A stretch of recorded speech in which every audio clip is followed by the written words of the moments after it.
হিংসা এমন এক অ্যাসিড যা হাড্ডিকেও জ্বালিয়ে দেয়। হিংসা এক অতি প্রাচীন ব্যাধি যা দেহকে তিলে তিলে ক্ষয় করে ফেলে।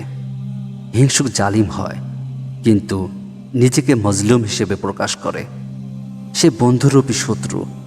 তাছাড়া হিংসা এমন এক বিষয় যা সকলের পূর্বে হিংসুককেই ধ্বংস করে।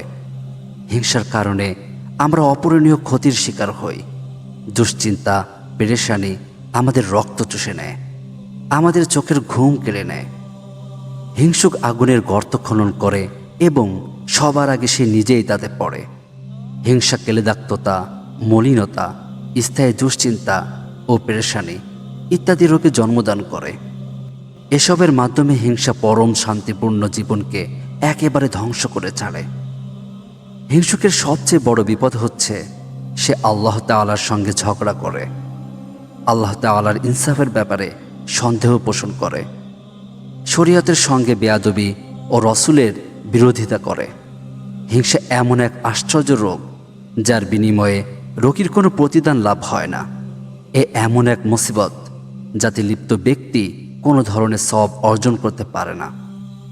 হিংসুক মৃত্যু পর্যন্ত হিংসার আগুনে জ্বলতে থাকবে, অথবা যতক্ষণ না আপনার কাছ থেকে আল্লাহ তাআলার নিয়ামত ছিনিয়ে নেওয়া হবে, কিংবা আপনার দক্ষতা ও যোগ্যতা নষ্ট হয়ে যাবে, অথবা আপনি আপনার চরিত্র মাধুরী ও সদ্গুণাবলী বিসর্জন দিয়ে দেবেন।